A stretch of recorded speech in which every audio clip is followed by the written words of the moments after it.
निदान Hindustan news channel में आप सभी का स्वागत है। मैं हूँ फातिमा, देखिए रिपोर्टर कारी हसीब की खास रिपोर्ट। निदान हिंदुस्तान न्यूज़ एजेंसी में आज वीके सिंह जी का आना हुआ है और वीके सिंह अरकवंशी जी क्षेत्रीय मंत्री भाजपा से हैं, तो इनसे आज कुछ खास जो है बातचीत करना चाहेंगे चुनाव को लेकर के कि चुनाव के मामले में कैसा क्या माहौल चल रहा है, क्या होने वाला है, किसकी सरकार बनने वाली है।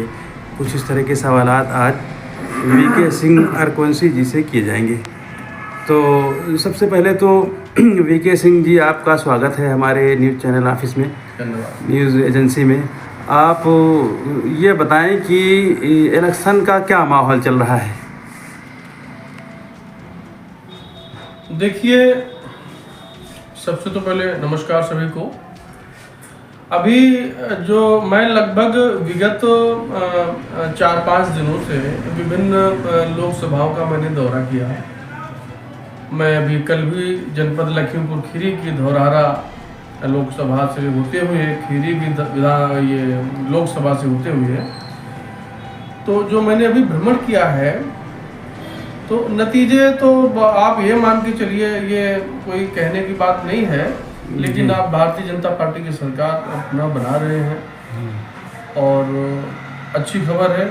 लोगों में खास करके किसान वर्ग जो है उसको बहुत सारी योजनाओं का जो फायदा मिल रहा है। भारतीय जनता पार्टी की जो जन कल्याणकारी योजनाएं हैं उसमें मुख्य रूप से मैं समझता हूं किसानों के हित में जो किसान सम्मान निधि योजना जो है संचालित है, ये किसानों के लिए मील का पत्थर साबित होने का काम कर रही है। लेकिन किसान तो लगातार आपका विरोध करते हैं, आपकी पार्टी का, और कहते हैं एमएसपी की गारंटी का कुछ इन्होंने नहीं हला भला किया है, तो उस पर आप क्या कहें? दरअसल वो किसान नहीं है, वो किसान के मुखौटे में छुपे हुए और भेड़िए हैं, जो हाँ तक मैं समझता हूँ जी। वो असली किसान नहीं है। जो किसान है, गरीब तबका जो था किसान का, वो वाकई में खुश है। आप ही बताएं कौन सी ऐसी योजना, आप देखिए किसान सम्मान निधि जी कोविड के बाद में इतनी समस्याएं आई और 2,000 रुपये 6,000 रुपये प्रतिवर्ष देने का काम कर रही है। उज्ज्वला कनेक्शन देने का कार्य कर रही है। किसानों के लिए निःशुल्क बोरिंग की योजना है। अभी मैं एक गांव में गया, लगभग 20 वर्ष के बाद में, 20 वर्ष पहले गया था तो गांव के 1 किलोमीटर पहले हमें गाड़ी रोकनी पड़ी थी जी। आज की डेट में गया हूँ भाई साहब, बिना ब्रेक लगाए हुए मैं गंतव्य तक पहुंचा हूँ। तो इतना बेहतर ये सड़कों का जो जाल देखने को मिल रहा है। मैंने रात्रि विश्राम किया गांव में, मैंने प्रवास किया जी। हमको बिल्कुल फर्क नहीं समझ में आया कि शहर और गांव में बहुत बड़ा फर्क मुझे मैं समझता हूँ नहीं देखने को मिला। प्रकाश की व्यवस्था है, रोड की व्यवस्था है जी। तो इस प्रकार से मैं समझता हूँ जो भारतीय जनता पार्टी की जन कल्याणकारी योजनाएं हैं, इससे कोई एक वर्ग नहीं, हर वर्ग लाभान्वित है, हर वर्ग खुश है। हिंदू हो चाहे मुसलमान हो, ईसाई हो, सिख हो, सबका साथ हो, सबका विकास, जहाँ तक मैं समझता हूँ सबको लेकर के भारतीय जनता पार्टी चल रही है। और इस मेहनत के आधार पर मैं निश्चित रूप से कह सकता हूँ कि आप बहुत बड़ी भारी मतों से आपकी जो है जीत होगी। तो वीके सिंह जी, आप एक चीज़ मुझे ये बताएं कि आम तौर पर जो है भाजपा सरकार, या कह लीजिए कि केंद्र सरकार, जब इलेक्शन का टाइम आता है तो अचानक पेट्रोल पर कुछ पैसे घटा दिए जाते हैं और गैस पर भी घटा दिए जाते हैं, तो ऐसा क्यों? देखिए, पेट्रोल की बात आप कह रहे हैं, अच्छी बात है। 1 रुपये घट गया है तो आप में आक्रोश है। आप ये बताइए, आपने कभी कहा कि शराब पे 1 रुपये क्यों बढ़ रहा है, क्यों घट रहा है? उसका मुद्दा नहीं। ये तो खाली मुद्दे के कहने की और लोगों को भ्रमित करने वाली बातें हैं। मैं नहीं समझता हूँ ये कोई बहुत बड़ा मुद्दा, कोई ऐसी गंभीर संकट है। आप देखिए कि शराब चाहे हजारों की हो जाए, उसके लिए तो आपने कभी नहीं कहा। नहीं तो ये तो उसके पीने वाले उसका, चलिए अच्छा, कोई बात नहीं है।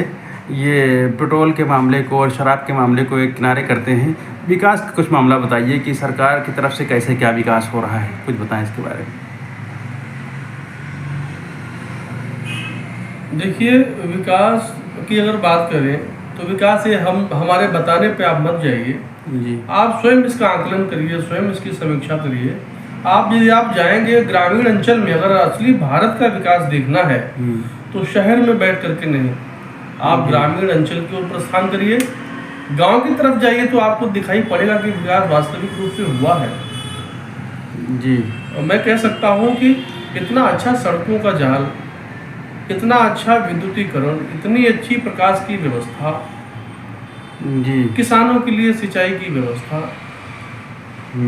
तो किसान अगर खुशहाल है तो हमारा देश खुशहाल है, और ग्रामीण अंचल अगर हमारा खुशहाल है तो पूरा देश खुशहाल है, जहाँ तक मैं मानता हूँ। अच्छा, प्रशासन के बारे में और विकास की अगर बात करें तो विकास की गति आपको और भी मिली होती, और ज़्यादा मिली होती।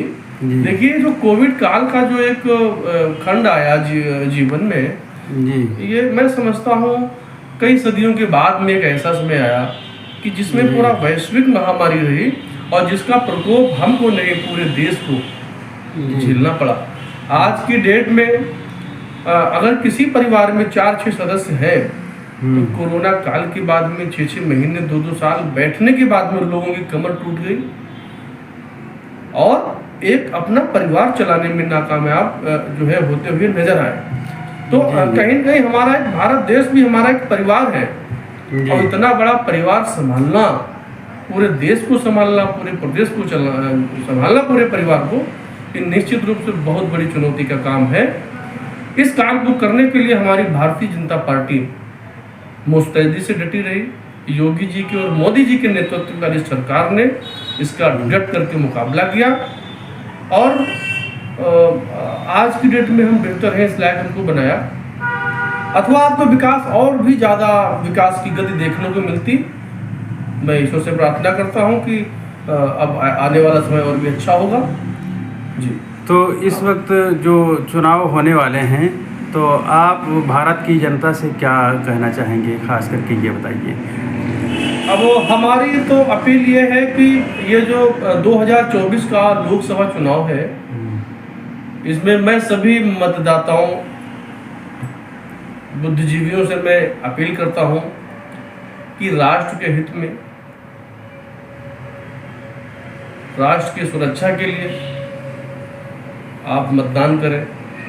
पहले मतदान और फिर जलपान, क्योंकि आज की डेट में अगर वैश्विक स्तर की बात करें तो भारत की चर्चा अन्य विदेशों में भी है। और जी, वीके सिंह जी, आप ये बताइए कि आपका होम डिस्ट्रिक्ट क्या है? होम डिस्ट्रिक्ट हमारा जनपद लखीमपुर खीरी है। लखीमपुर खीरी का भी मैंने दौरा किया। हाँ, तो वहाँ आपका जो प्रत्याशी है उसकी क्या कंडीशन है, क्या उसके बारे में कुछ बताना चाहेंगे? लखीमपुर खीरी के नहीं, पूरे देश के जितने भी प्रत्याशी है बहुत धुआंधार तरीके से जीत रहे हैं। लखीमपुर खीरी में तो अच्छी कंडीशन है। ये तो लोकतंत्र है, हर राजनीतिक दल अपना अपना प्रयास कर रहा है, लेकिन चाहे बच्चा हो, चाहे बूढ़ा हो, चाहे किसान हो, हर वर्ग। लखीमपुर खीरी से जो प्रत्याशी हैं उनका क्या नाम है जी?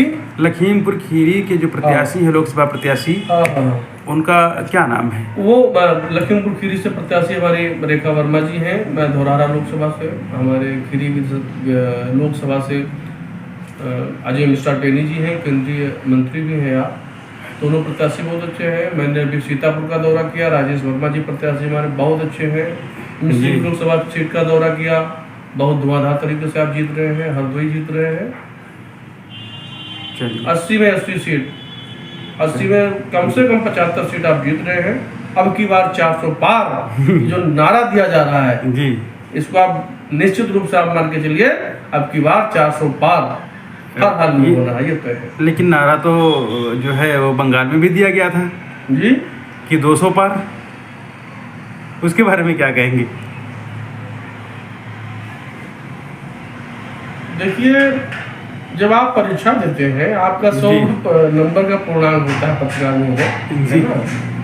तो प्रयास होता है। आसमान की अगर आप चाहत रखेंगे, आसमान पे जाने की चाहत रखेंगे जी, तो अगर चूक भी जाएंगे तो छत पे तो आ ही जाएंगे, छत पे रहेंगे ना। चलिए तो हमारी सोच है, सोच अच्छी रखिए। जहाँ चाह है वहाँ राह है। सोच हमारी 400 की है तो हम निश्चित रूप से अब की बार 400 पार करेंगे। चलिए, धन्यवाद, बहुत अच्छा लगा आप चैनल पर आए, और आपका बहुत बहुत धन्यवाद। नमस्कार। Thank you.